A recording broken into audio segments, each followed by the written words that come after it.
Dear students, in the last session we discussed about what is the virtual function or late binding or dynamic polymorphism.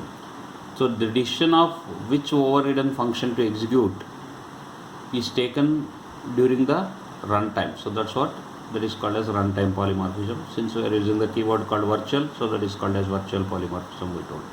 Okay. So now we will see, let us suppose I am writing two classes, base and derived. Derived is inherited from base. In base class I am having a function called show. In derived class I am having two functions like show and show1. Okay. So here, whenever I am writing a function called show1 in the derived class, since we are using pointer, so you have to remember very carefully that we have to give the prototype of this function in the base class also, otherwise that is an error. Okay, so we have to give the prototype of the derived class in the base class also, even that is not required in the base class. Okay, see how we are going to write here. Virtual void show1.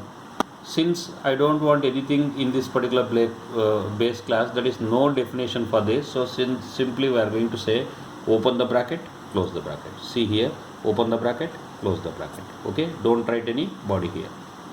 Okay, just open, close, and the remaining program is same. So the virtual function which contains this type of syntax. Okay, so that is now here this virtual function does not contains any body, no body is here. So this type of function is called as pure virtual function, we are going to see. Okay, so the virtual function without body is called as pure virtual function, we are going to say. So generally these pure virtual functions will be there in the base class. So now this pure virtual function we can write in two different forms.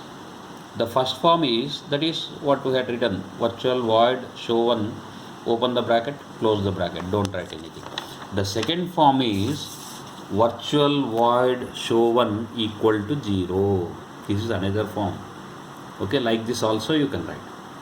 See, both the syntaxes I had given here. Virtual void show1 equal to 0 is first notation, or that is second notation. Virtual void show1, just open the bracket, close the bracket, that is the first notation what we used in our program. So both, whatever you want you can use. Now what is the difference between these two? Means if you are using the second notation, that is virtual void show1 equal to 0, then that class is going to become an abstract class. Okay, that class is going to become an abstract class. So what is the meaning of abstract class, sir? Means for that class you cannot create an object. Okay, for that class you cannot create an object. That is, if you are writing this syntax in the base class, then base B if you write, it is invalid, so you cannot create an object for that. Okay, so that is the problem. So whenever I don't want to create any object, then I can use this particular notation. No sir, I want to create an object for the base class as well as derived class. For both base class and derived class I want to create an object, sir. Then don't use this notation, you use this particular notation, that is virtual void show1, just open the bracket, close the bracket. If you use this syntax, you can create an object for both base class and derived class.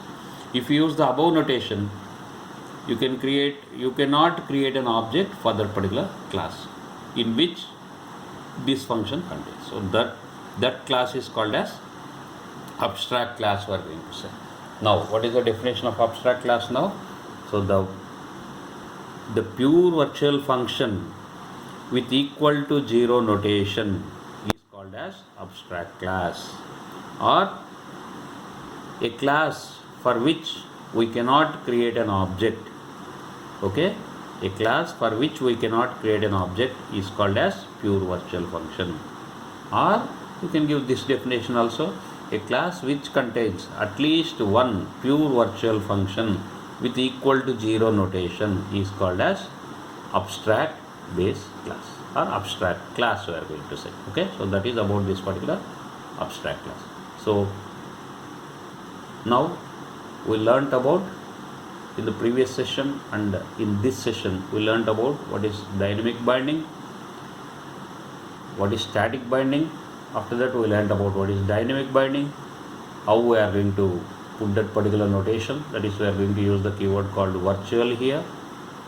After that we learnt about what is the pure virtual function, in how many ways we can define a pure virtual function, what are the different notations of representing pure virtual function, that is with just open close and with equal to 0, and we learnt about what is abstract class. So abstract class, the class for which we cannot create an object, is called as a abstract class. Okay, so that is about dynamic binding or virtual binding.